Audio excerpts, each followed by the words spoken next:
राधे राधे। एक राज्य में एक राजा रहता था जो बहुत ज़्यादा घमंडी था। उसके घमंड के चलते आसपास के सभी राज्य के राजाओं से भी उसके संबंध अच्छे नहीं थे। उसके घमंड की वजह से सारे राज्य के लोग उसकी बुराई करते रहते थे। एक बार की बात है, उस गांव से एक साधु महात्मा गुजर रहे थे। उन्होंने भी राजा के बारे में सुना और राजा को सबक सिखाने की बात सोची। साधु तेजी से राजमहल में बिना पहरेदारियों से पूछे सीधा अंदर चले गए। राजा ने देखा तो वो गुस्से से भर गया। राजा बोला, ये तो उद्दंडता है। महात्मा जी, आप बिना किसी की आज्ञा के कैसे अंदर आ गए? साधु ने विनम्रता से उत्तर दिया, मैं आज रात आपकी इस सराय में रुकना चाहता हूँ।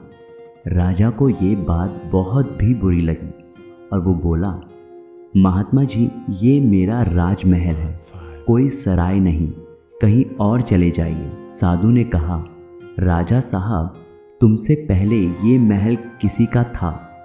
राजा जी, मेरे पिताजी का। साधु, तुम्हारे पिताजी से पहले ये महल किसका था? राजा, मेरे दादाजी का। साधु ने मुस्कुराकर कहा, हे राजा जी, जिस तरह अक्सर लोग सराय में कुछ देर रहने के लिए आते हैं, वैसे ही ये तुम्हारा जो राजमहल भी है, जो कुछ समय पहले तुम्हारे दादाजी का था, फिर कुछ समय के लिए तुम्हारे पिताजी का था, अब कुछ समय के लिए तुम्हारा है, कल किसी और का हो जाएगा।